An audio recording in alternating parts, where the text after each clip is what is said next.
हरूफे मुफरिदात 29 हैं। अलिफ से लेकर या तक 29 हरूफे मुफरिदात हैं। ठीक है। अब हरूफे मुफरिदात को यानी अरबी में कैसे पढ़ेंगे? अरबी में कैसे पढ़ेंगे? अलिफ, बा, ता, सा, जीम, हा, खा, दाल, लाम, रा, जा, सीन, शीन, स्वाद। ठीक है। इस तरीके से अरबी में पढ़ेंगे। उर्दू में कैसे पढ़ेंगे? अलिफ, बे, से। इस तरीके से पढ़ेंगे। ठीक है। हुरूफे मुस्ताइलिया कितने हैं? 7। हुरूफे मुस्ताइलिया, हुरूफे मुस्ताइलिया का मजमुआ क्या है? गुस्सा। ठीक। हुरूफे मुस्ताइलिया कैसे पढ़े जाते हैं? पुर और मोटा पढ़े जाते हैं। ठीक। अब होठों से आवाज निकलने वाले, होठों से हरफ निकलने वाले 4 हुरूफ हैं। बा, फा, मीम और वाव। ठीक है। ये 4 हुरूफ होठों से निकलेंगे। और सीटी वाली आवाज कितने हैं? 3। कौन से? सा, सीन, स्वाद। ये हुरूफ सीटी वाली आवाज हैं। ठीक है। समझ में आ गया ना? नंबर 2 या इससे जायद हुरूफ मिलकर एक मुरक्कब बनता है। मुरक्कब हुरूफ को मुफरद हुरूफ की तरह अलग अलग पढ़ें। समझ में आ गया? यानी दो या इससे जायद हुरूफ मिलकर एक मुरक्कब बनता है। ठीक है। मुरक्कब हुरूफ को मुफरद हुरूफ की तरह अलग अलग पढ़ें। नंबर 3 क्या कह रहा है? हरकत की जमा हरकात है। ठीक है। हरकत की जमा हरकात है। ठीक है। ज़बर कहाँ होता है? ऊपर। कहाँ होता है? ऊपर। ज़ेर पेश ऊपर होता है। ठीक है। ज़बर, ज़ेर, पेश, इन तीनों को मिला के क्या कहते हैं? हरकत। हरकत की जमा हरकत है। ठीक है। सिर्फ सिंगल रहेगा तो हरकत। ये ज़बर, ज़ेर, पेश, ये है हरकत। लेकिन हरकत की जमा को हरकत कहते हैं। ठीक है। अब जिस हरफ पर कोई हरकत लग जाए उसे क्या कहते हैं? मुतहर्रिक हर्फ। मुतहर्रिक हर्फ। जिस हरफ पर कोई हरकत लग जाए उसे क्या कहते हैं? मुतहर्रिक। ठीक है। अगर जिस हरफ पर कोई हरकत नहीं है तब उसे क्या कहते हैं? उसे मुफरिदात कहते हैं। जिस हरफ पर कोई हरकत नहीं है वो मुफरिदात है। और जिस पे कोई हरकत लग जाए तो मुतहर्रिक। हाँ। अब ज़बर ऊपर होता है, ज़ेर नीचे होता है, पेश ऊपर होता है। ज़बर कैसे पढ़ेंगे? ज़बर को मुंह और आवाज को खोल कर, और ज़ेर को आवाज को नीचे गिराकर, और पेश को होठों को गोल करके अदा करें। क्या कह रहा है? हरकत को बगैर खींचे बगैर झटका दिए मारूफ। हरकत को कैसे पढ़ा जाता है?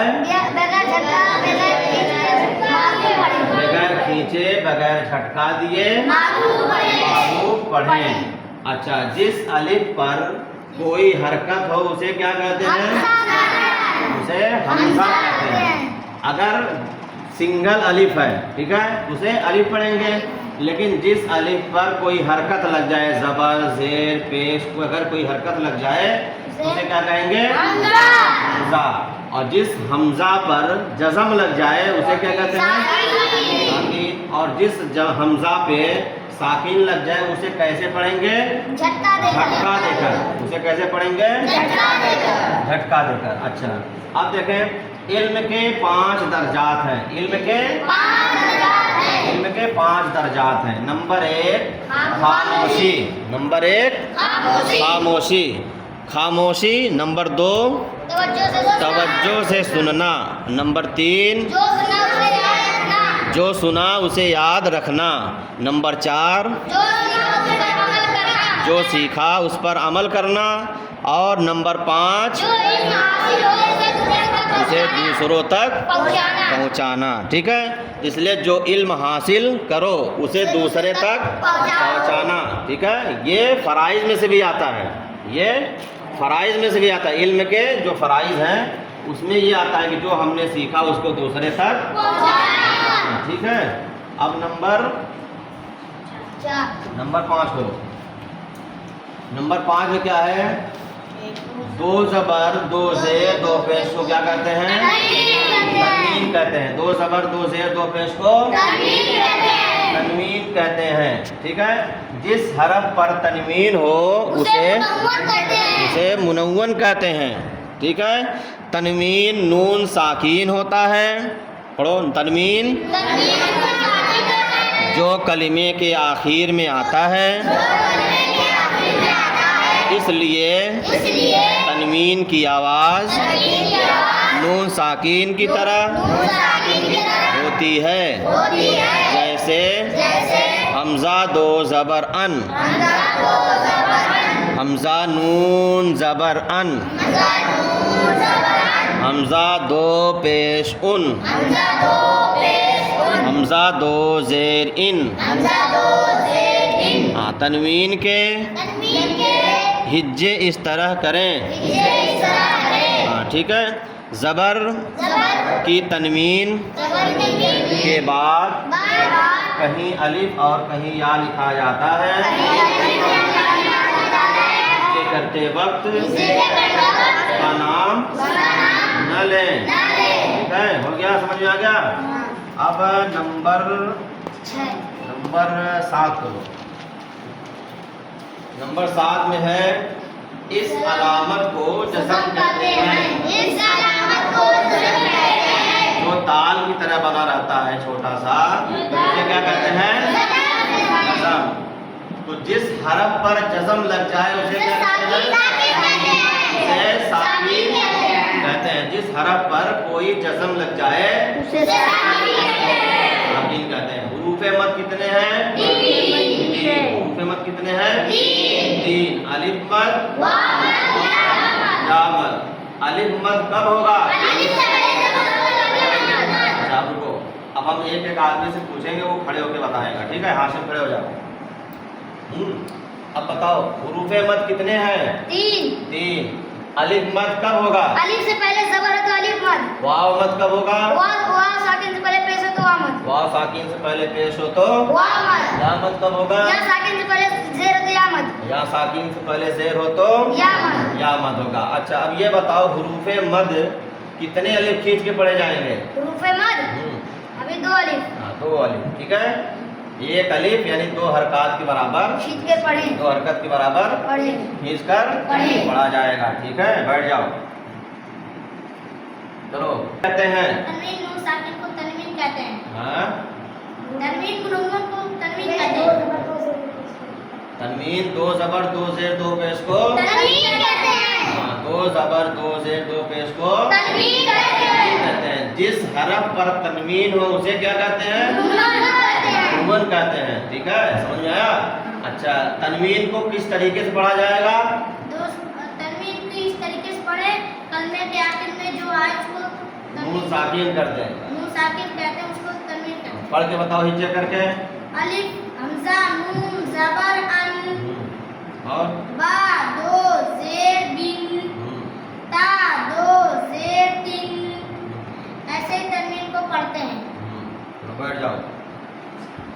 चलो भाई चांद बाबू खड़े हो जाओ। चलो बताओ हुरूफ़े मुफ़्रिदात कितने हैं? 29 है। जोर से बोलो। 29। हरूफ मुफरिदात कितने हैं? 29 हाँ, कौन कौन से हैं? अलिफ से लेके या तक। अलिफ से लेके या तक। या तक। बैठ जाओ। अलिफ से लेके या तक को हरूफ मुफरिदात। मुफरिदात कहते हैं। ठीक है। हाँ, चलो भाई शाह बाबू खड़े हो जाओ। अरे ये इस्माइल बाबा खड़े हो जाओ। हाँ, चलो बताओ तनवीन किसे कहते हैं? दो जबर दो जेर दो पेश। हाँ, दो जबर दो जेर को तनवीन कहते हैं। दो जबर दो जेर दो पेश को तनवीन कहते हैं। तनवीन कहते हैं। ठीक है। जिस हरफ पर तनवीन होते क्या कहते हैं? मुनव्वन। क्या कहते हैं? मुनव्वन कहते हैं। मुनव्वन कहते हैं। बैठ जाओ। चलो मोहम्मद खड़े हो जाओ। बताओ हरूफ मद कितने हैं? 3 कौन कौन से? हमजा हाँ, समद हरूफ मद कितने हैं?